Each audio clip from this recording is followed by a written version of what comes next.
state, right? So we say, and the state is normally made up of,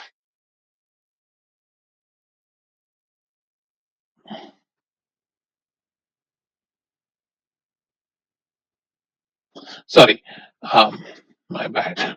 So a state is normally made up of some nodes within the circuit, if you will, right? Normally what we do is we take this to be the outputs of the flip-flops in the circuit. So we'll say that a state normally consists of the flip-flop outputs of the circuit, and we'll talk about the next state.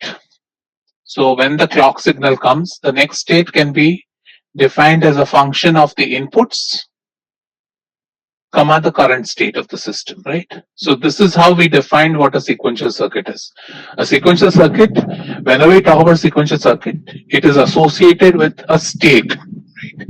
And the state, as I said, is usually, say, the bits of the outputs of the flip-flop, for example. So again, the concept of state, um, different textbooks, or we'll talk about, some will say state includes both the inputs and the current outputs of the flip-flop. Some will say it's only the outputs of the flip-flop.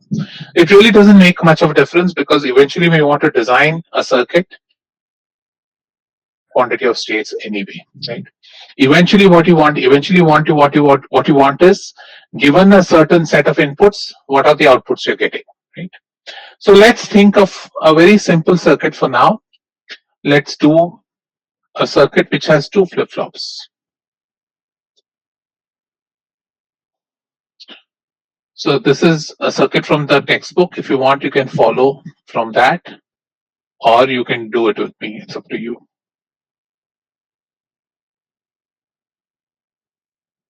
So both of these are positive edge triggered flip-flops. So I have two flip-flops. The input to this flip-flop consists of an OR gate, which comes out of two AND gates, and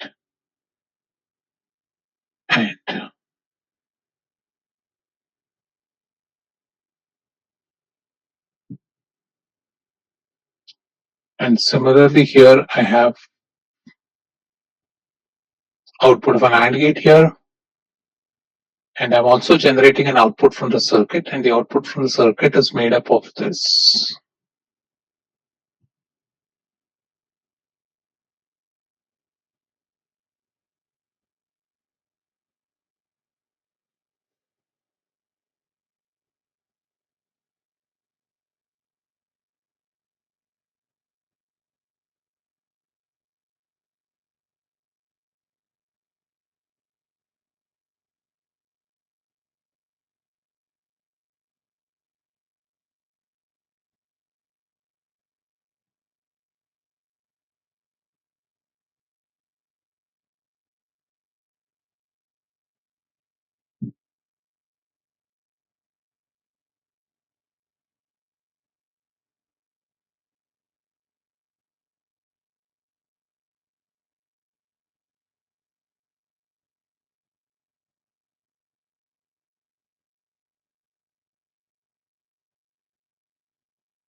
Okay, so this is my circuit I want to analyze.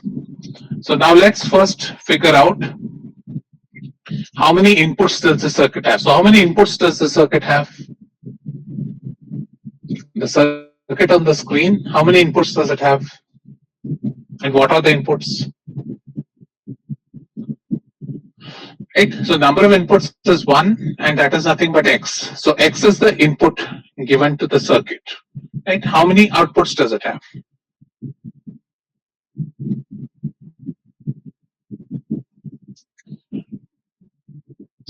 So when you look at number of outputs, right, we normally say that there is one output y, right? I'm not saying if A and B are outputs, I've just called them A and B. Right now, if you look at it, you can either define them as outputs or you can define them as just a state. So what we'll say now is that the state of the system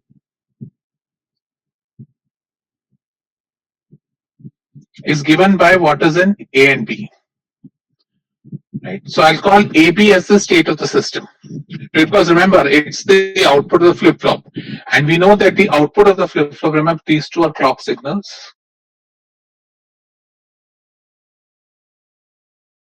Right? So every time a clock comes in, the output, the D flip-flop is going to sample whatever is as an input and send it to the output, right? So this is the component that is going to change, if you will, at every incoming clock edge, right? So I'll call the outputs of these two to be the state of the system, right? So now, if I ask you, okay, write the characteristic equation of the circuit. How do you write the characteristic equation of the circuit? So what is the characteristic equation of the circuit? Characteristic equation is what is A of t plus 1 and what is B of t plus 1. Right? These are my two outputs of the flip-flop. Right? So I want to find out how do these two outputs change as a function of my current state and of the inputs. Right? Remember, the next state is a function of inputs and current state. Right? So my current state is going to be A of t or B of t. So I need to determine what my A of t plus 1 is and what my B of t plus 1 is. So what is A of t plus 1 in terms of A of t and X of t?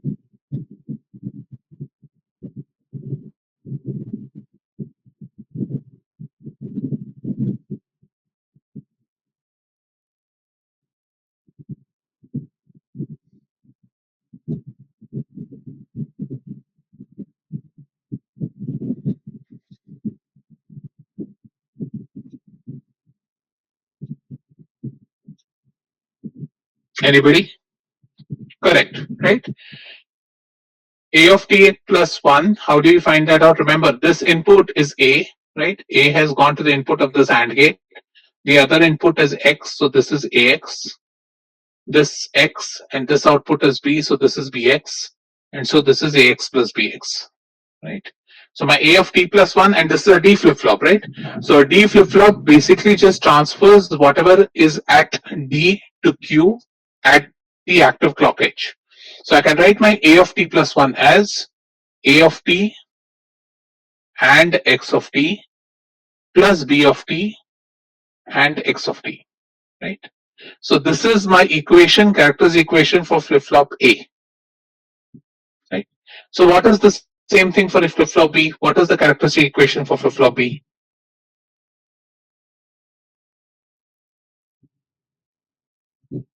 Right? So flip-flop B has the characteristic equation X of t times A prime of t. Right? So you see here, and this is a very common way of design, that the input output of one flip-flop goes as input to the other flip-flop. So now this flip-flop will depend not only on the inputs given to this flip-flop, also on what is the output of this first flip-flop, right? And then what can you say about any, and now remember, so this is the characteristic equation of the two flip-flops, right? These two, this equation tells you how the flip-flop output will change as a function of time. Now when I write the output equation, what can you say about the output equation? Do we write it as y of t or y of t plus 1?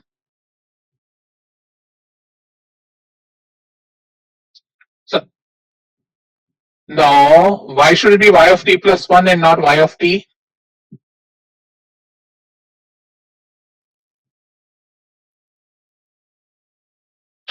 Let's think about a case, right? At any point of time, y of t is determined by what the current value of A is and what the current input is, right?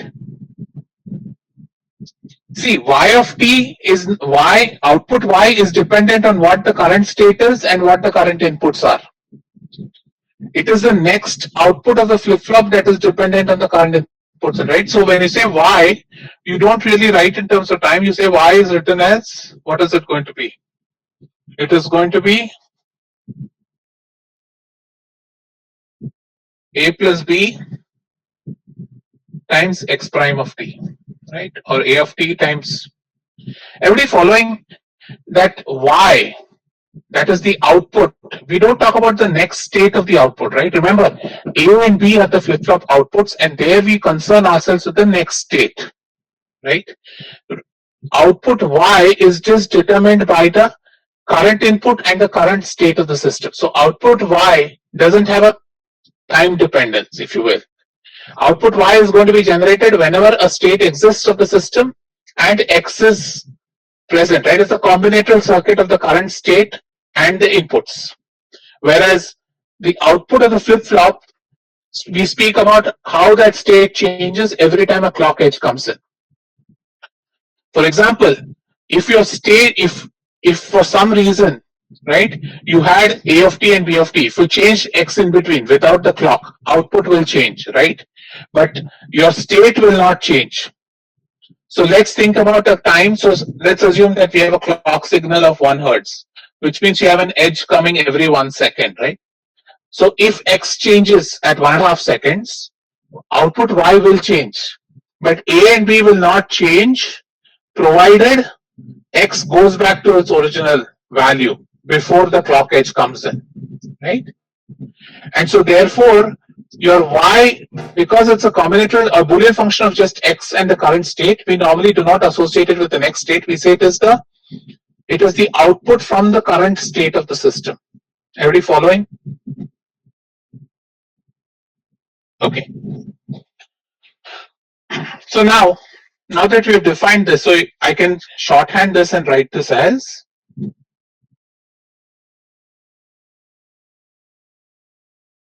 A of T plus 1 can be written as A plus B of X times X, B of T plus 1, and I'm implying that this has a subscript of T, A prime of X, and Y is given as A plus B X prime, right? So now you see that we have what is known as a state equation. So what we're going to do is now think about a state table. That is, what I'm going to say is, assuming I'm in some current state, what is my next state going to be, right? So I'm trying to figure out what is my next state going to be if I know where my current state is. So I'll define what is known as a state table. And what is a state table? State table is made up of what your present state is, right? The input. Now in this case we have an input. Remember, it's not necessary that all sequential circuits need to have inputs. Example would be a counter, right? A counter is just counting the number of clock pulses you get into the circuit. So you don't really need an input, right? So in this case, because we have explicitly stated X is the input, let's just talk about the input. And then we have a next state and we have an output, right? So if you call these, what are the different variables here? This is A and B is my current state, X is my input. My next state is given by A of T plus 1, B of T plus 1, and my output is given as Y, right? So I can think of the system now as my next state depends on my present state and the input, right? So it is my next state will be a 3-input Boolean function of A, B, and X. My B is also going to be a Boolean function of A, B, and X, right? And similarly, my output Y is also going to be a Boolean function of A, B, and X. So if I now want to draw a truth table or a state table, so here I'm drawing what is known as a state table, a state transition table, which is nothing but the truth table. What I'm going to do is I'm going to fill in all the minterms from 0 to 7.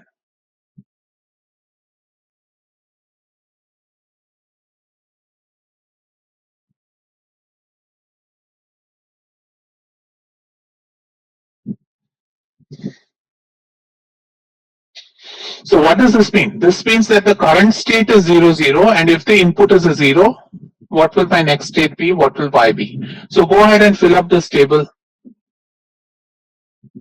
So let's look at the first state. Right, A of T is written as A plus B times X. So when A, B, and X are all 0, A of T plus 1 will be 0.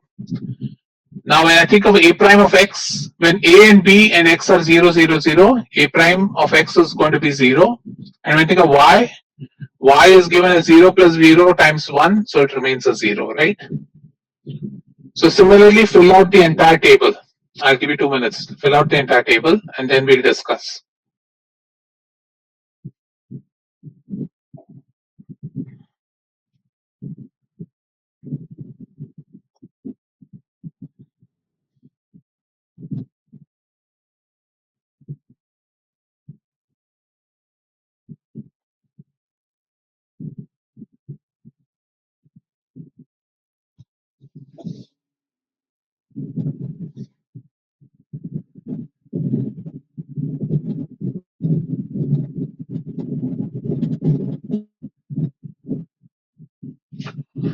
So if you look at the next row, A and B is 0. A of t plus 1 continues to remain 0. B of t plus 1 now becomes a 1. Output goes a 0. When you have 0, 1, 0, input is a 0. Then your A of t plus 1 becomes a 0. B of t plus 1 becomes a 0. And Y becomes a 1. When you have 0, 1, and 1, your A of t plus 1 becomes a 1. B of t plus 1 becomes a 1. Y becomes a 0. Now when you have 1, 0 here, 1, 0, and 0 here, right? So A of t plus 1 is going to go to 0.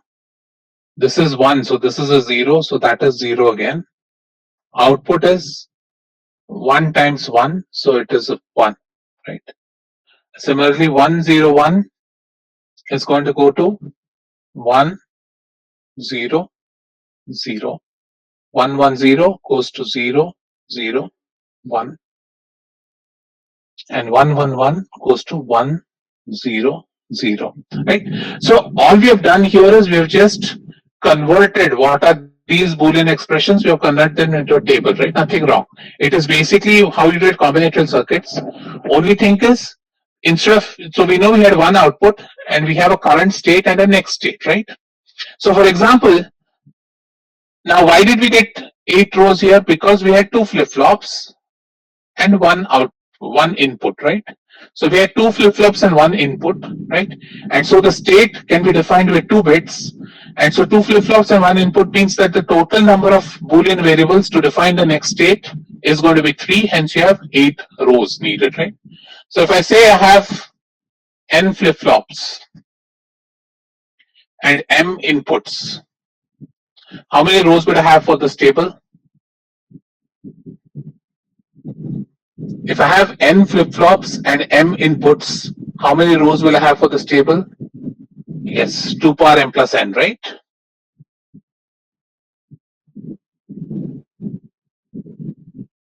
Okay. So now what we see here is, now let's try and see if we can read this table a different way. What I'm seeing is that if my current state is a 0, 0, and now I get an input of 0, 0, my next state also remains 0, 0. However, if my current state is a 0, 0 and my input comes as a 1, then I transition into a next state which is 0, 1. Right? So the other way to read this table is, you can break this into states. Right? And what you can say is that depending on what my input is, my current state at the next clock cycle. So when this was 0, 0 was my current state, and X came in and settled before the setup time of the flip-flops, then my next state remains 0, 0. However, if my X changes to 1, then my next state goes to 0, 1. Right? So what we do is, we talk about the state table now, where we will now look at the same table slightly differently. We'll say this is my present state. What is my next state? Right? When my input is equal to 0 or when my input is equal to 1. Similarly, what is my output? When my input is equal to 0 and when my output is equal to 1. Input is equal to 1, right? So which means that I'm talking about A, B here. Each of these has A, B. Each of these is A, B. This is Y, this is Y.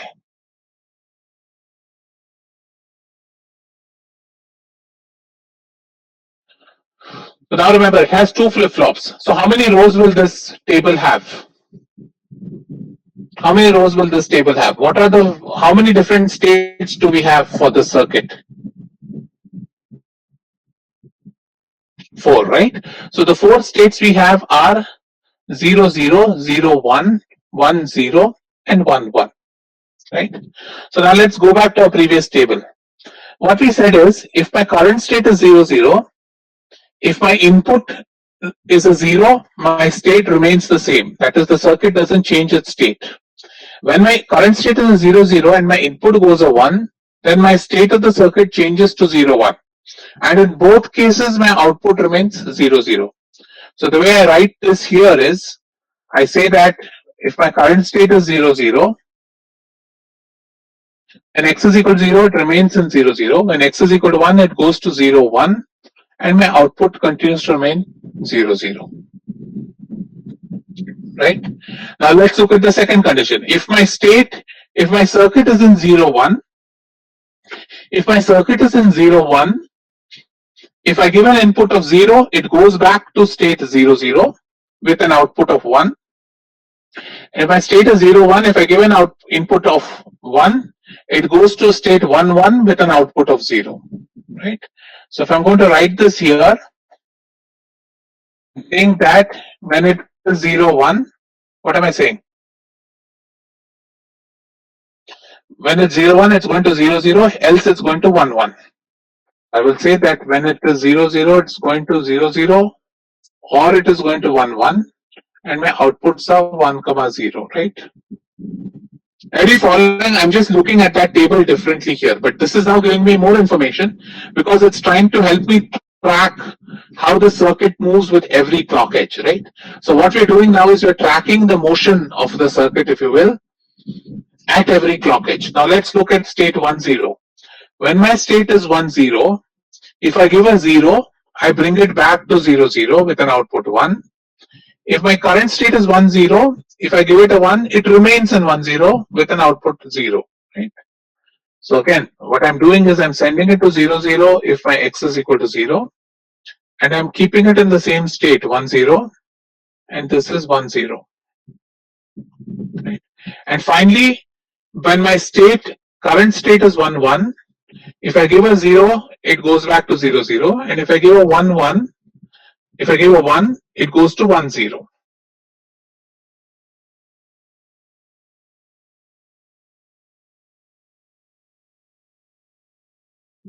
Right? So this is known as the state table or the state transition table. So what information is it giving you?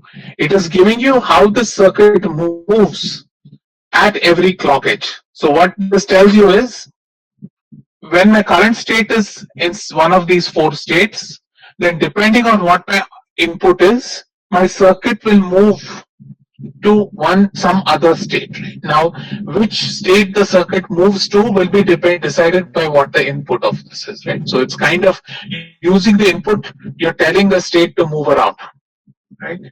And if I look at my output, this is what my output looks like. So my output says that if my x is equal to 1, my output is going to remain 0 at all times. Only when x is equal to 0 will my output have some numbers, right? So again, remember this thing. Because we had 2 flip-flops, we had 4 states of the system, right?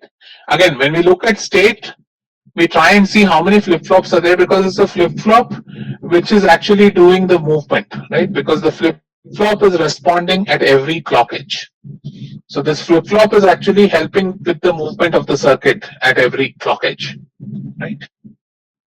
So another way to look at this table, and which is what we normally use, is drawing this in what is known as a state diagram. Right? So we visualize this graphically in a state diagram. So it very quickly gives us this information on the table. Right? So now let's look at this system. So this system has, how many states did we say? It has 4 states. Right? This system has 4 states, and the 4 states can be thought of as 0, 0, 0, 1. Again, we normally think of states as in gray code. So it will be 1, 1 and 1, 0. Right. So these are the 4 states available to the system, right? Which is nothing but the outputs of the 2 flip-flops, A and B. Right. So these are my 4 states available. Now let's look at what happens to the circuit as a clock comes in. Right. So what it's telling us is, now if it is a 0, 0, if it is 0, 0, if x is equal to 0, I will remain in 0, 0. And if it is 1, I go to 0, 1. So the way we denote that is, we say that if x is equal to 0, my state remains the same. Okay. So when I indicate an arrow, I'm indicating how the state moves at the next clock edge. And the number on the arrow indicates what the input is. So in this case, there's only one input, so that number will be either a 0 or 1. Right. In this case, because we had an output to the circuit, we will show the output this way with a slash. So we'll say that we'll write this as x slash y. So x is your input and slash, and then y is your output, right? So what the way you read this is, if my current state is 0, 0, when the input is a 0 and the clock comes in, the state continues to remain in 0, 0 with an output of 0, right? Now what happens when I give an input 1? When I give an input 1, my 0, 0 transitions to 0, 1 state. So I say that when I give an input 1, my state goes from 0, 0 to 0, 1 with an output of 0. So this is how I say that if my current state is 0, 0, depending on what my input is, it can either remain in the same state or it can transition to a new state which is 0, 1. Okay, so now let's look at 0, 1. Now in 0, 1, I know that if my input is a 0, I send it back to 0, 0, or I send it to 1, 1, right? So what I will do here is, if my input is a 0, I have to send it back to 0, 0, right? So this is,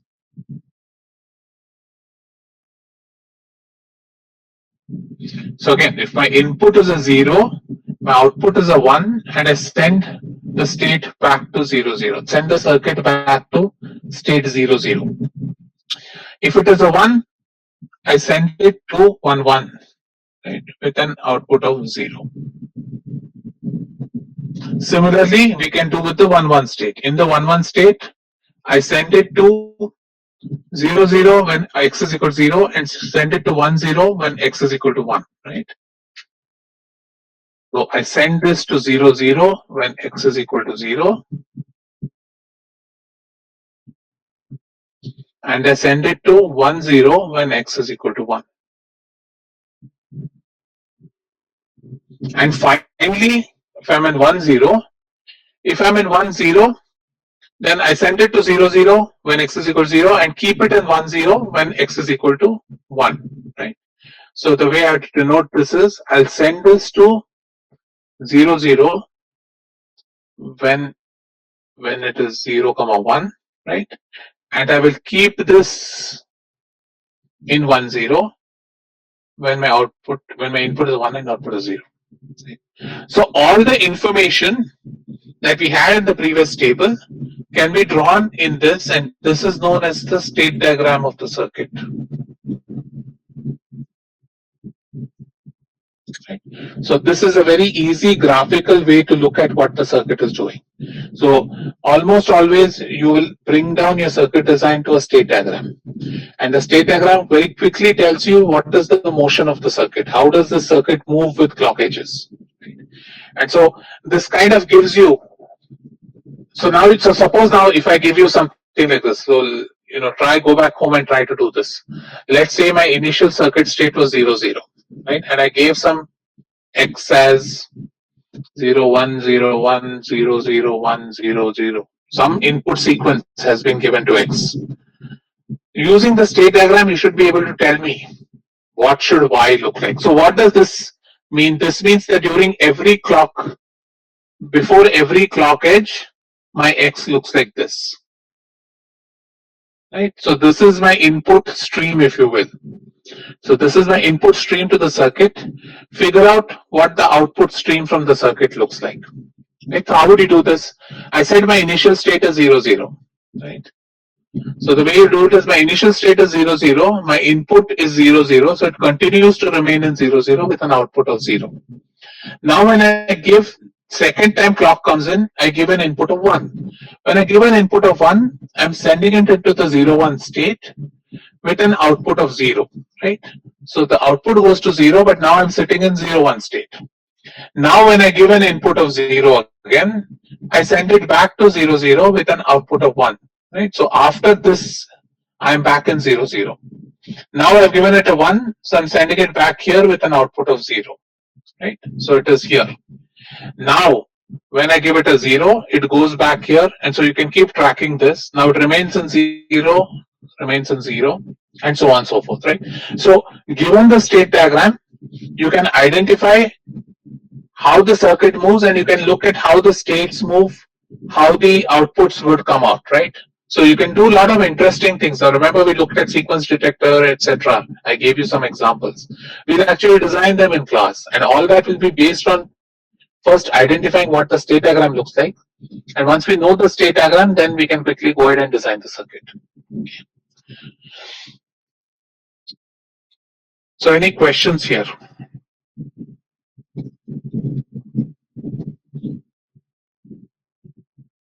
Why do we write it in form of gray code? Just because then we have only one input change, so it becomes easier to track the circuit, right? It becomes easier because I know only one bit is changing. We'll go back when we do design. So right now you're analyzing the circuit, so it's an easier. Eventually you're going to do design where you're going to design the state diagram and then figure out how to make it using flip-flops. So it generally helps to have it in gray code.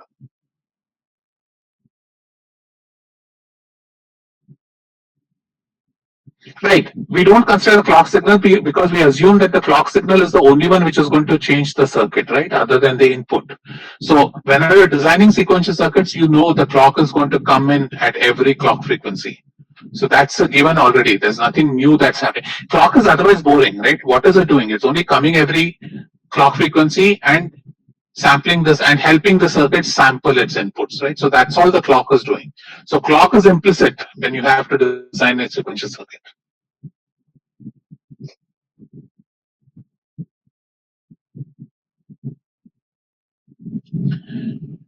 So Ruturaj, eventually we'll figure out that you don't really need to go through all this, but let's start here. Eventually what's going to happen is that you can very quickly think about what the states are. Logically, you should be able to solve the state diagram when you're given a question. And then we do what is known as coding of states, right? So eventually when you're going to implement sequential circuits, it's going to be for a given problem, right? So the first thing you have to identify is how many states do you need? So all that, you don't really need to do state tables or all that. So analysis of circuits is the boring part of the circuit. The design of the circuit is the fun part. So when you get to design, let's talk about how to think about different states. Okay. So Atishay, when you have, yeah, sorry. Can you explain what this you did with X and Y on the right side? Yeah, just a sec. Just I'll finish Atishay's question and come back to you. So Atishay, suppose you had two inputs, say W and X, right? Then you would have written it as WX/Y, right? 0, 0/0, whatever, right? Depending on what your circuit is. Okay. Okay. So Prajwal, coming to your question. So what I said is, let's assume that my initial state was 0, 0, right? Let's assume that my initial state was 0, 0.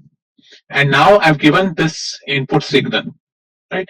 So when I've given this input signal, I'm telling you that this input signal is given between every clock pulse.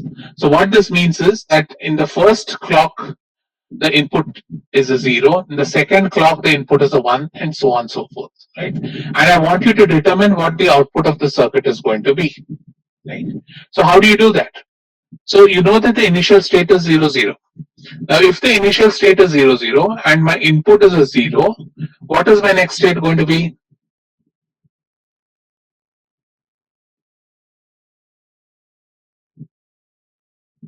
Prajwal? 0, 0, 0, 0. And what is the output going to be? 0. 0, right? So then if I start writing Y, I know that the output has to be 0 and the state continues to remain 0, 0. Now, In the next clock cycle, my X has gone to 1. So when my X has gone to 1, I know that I've pushed the circuit from its 0, 0 state to the 0, 1 state, right? And the output continues to be 0. So all I'm doing here is I'm tracking how the circuit moves for this given input signal. Is that clear? Okay. Yeah. Okay. So you guys do this circuit now. You guys do this and we discuss and get me the state diagram. Okay. So this is the circuit I want you to analyze.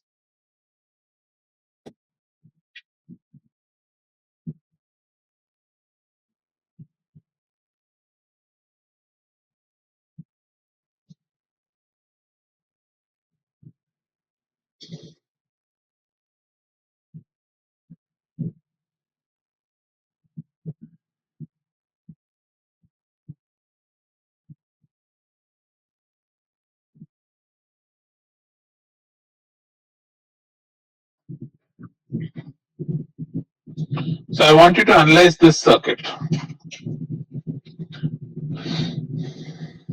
right? So when you want to analyze this, before you start analysis, let's first think about how many inputs. What are the inputs? How many inputs does it have? Two inputs, right? And the two inputs are X and Y. How many outputs does this circuit have? How many outputs? Yeah, good. It has no outputs, right? Which means in your state diagram, when you write this, you don't have to write the second slash, right? There is no output for the circuit. And how many? What are the number of bits in the state, or how many states would the circuit have?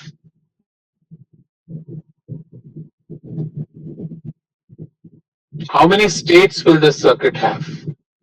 Correct. Ramanathan is correct. Two states. So remember, how do you define the number of states? Number of states is given by how many flip flops are present, right? Because every flip flop output is going to be a state. Right. So in this case, since I have only one flip flop, the state is either going to be a 0 or going to be a 1. Right.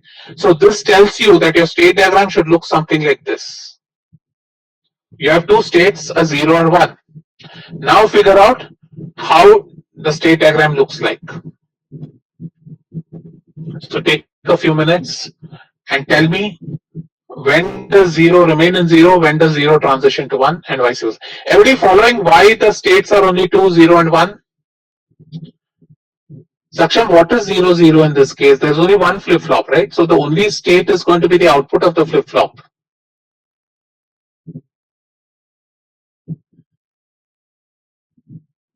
So in the previous case, sorry, let me quickly. So in the previous case, right, we had two flip flops, and therefore we said the state has to be A, B. And so it had 0, 0 to 1, 1. In this case, I have only one flip flop, right? So the state can either be a 0 or can be a 1. Everybody following? Saksham, is it clear?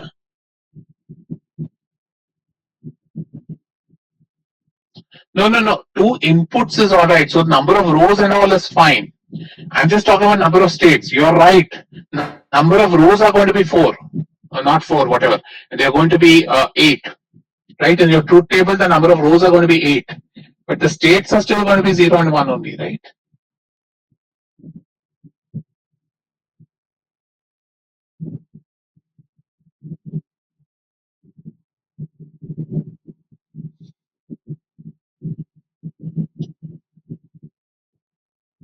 Stay in 0, 0 for 0, correct. And how about the 1, Ramanathan?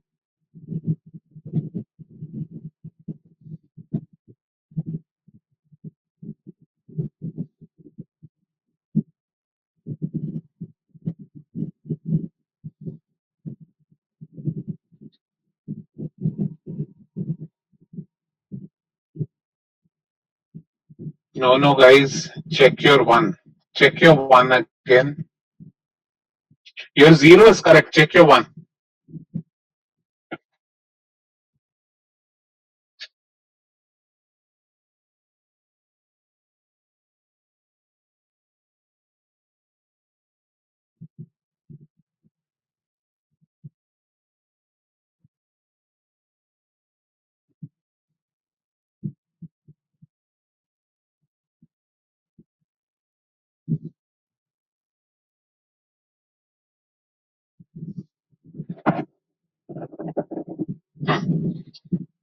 right? So remember, what is the a of t plus 1 can be written as XOR of all three, right? So it is going to be a of t XOR of x XOR of y, right? Because XOR is associative. Ah, and so if you look at the output, it's going to be 0 1 1 0 1 0 0 1, right? Which means that when a is equal to 0, so this is the state, right? And this is your next state. So every state you can have up to 4 input combinations. So what this is saying, if your initial state is 0 0, it will transition to 1 only when the input combination is 0 1 or 1 0, else it will remain in the 0 state. So this is going to be 0 0 comma 1 1. So either in 0 0 or 1 1, it will remain in 0. It will transition to the 1 state when it is 0 1 or 1 0. Similarly, when the state is 1, 1 will continue to remain. Did I make a mistake here? Yeah. So 1 will continue to remain in 1 when it is 0 0.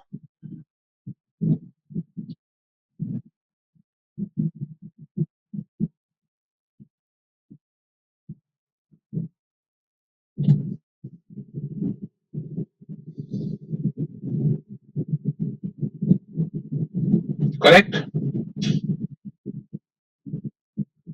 Everybody following this?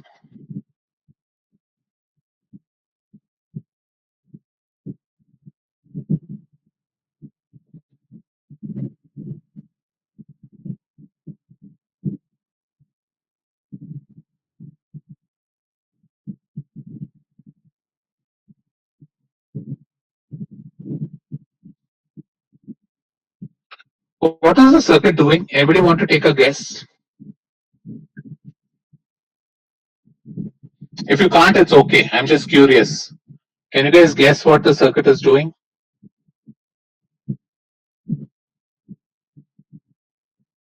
Think about it. Let's do one more. Let's, since I have only 5 minutes, do the truth table for this. Let's do a truth table where I'm giving you, instead of giving you the circuit, I'm giving you this. So instead of giving you the circuit, I'm saying it consists of two flip-flops which are JK flip-flops, right? And I've given the, so JA is given to be B, KA is given to be BX prime, JB is given to be X prime, and KB is given to be AX prime plus A prime X.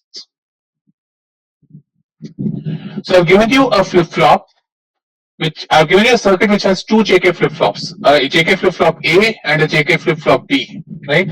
And these are the two inputs of the JK flip-flop, right? X is my input. So find the state diagram for this circuit.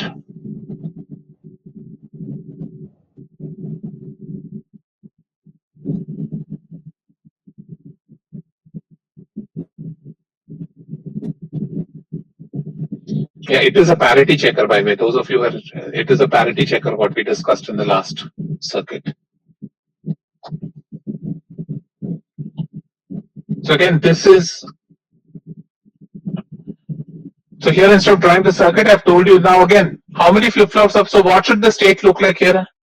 So if I talk about the state, right, how many states does the circuit have?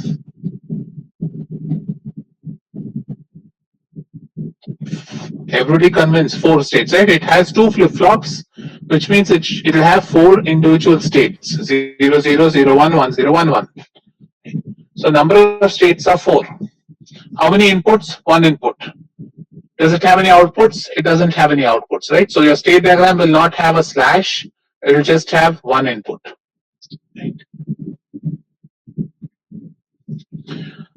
Let's recall what the JK flip-flop characteristic equation is.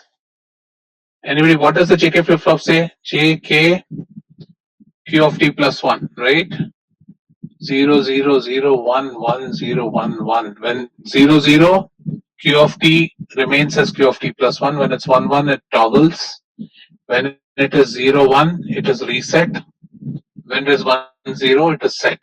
Right? So that is your characteristic equation or characteristic table of the JK flip-flop.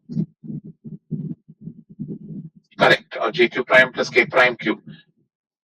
So Bhargav, remember it's K prime Q, not KQ prime.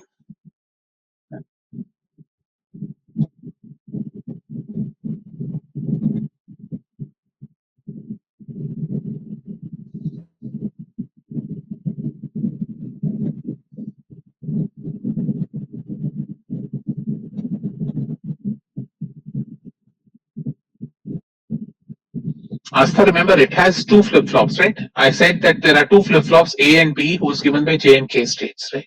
So if there are two flip-flops, you have two outputs of the flip-flop, right? So I can have the outputs to be 0, 0, 0, 1, 1, 0, or 1, 1, right? So which means there are four individual states two flip-flops can be in, right? So the number of states of the circuit are 4.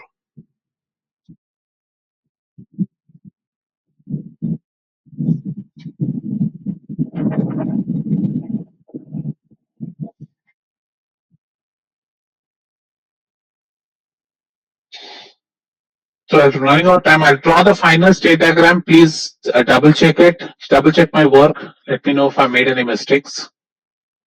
So let's draw the 4 states.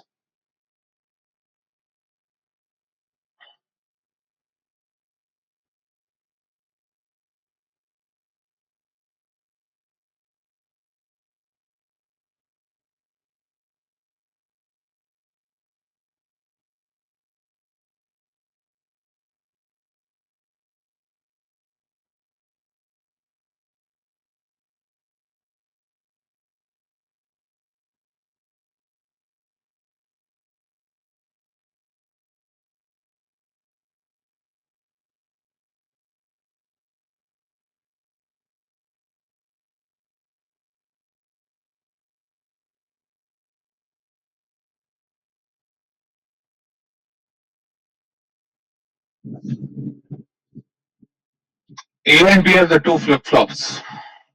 Shift. So please check my work. Please check if you get the same state diagram. Ensure that I've not made any errors.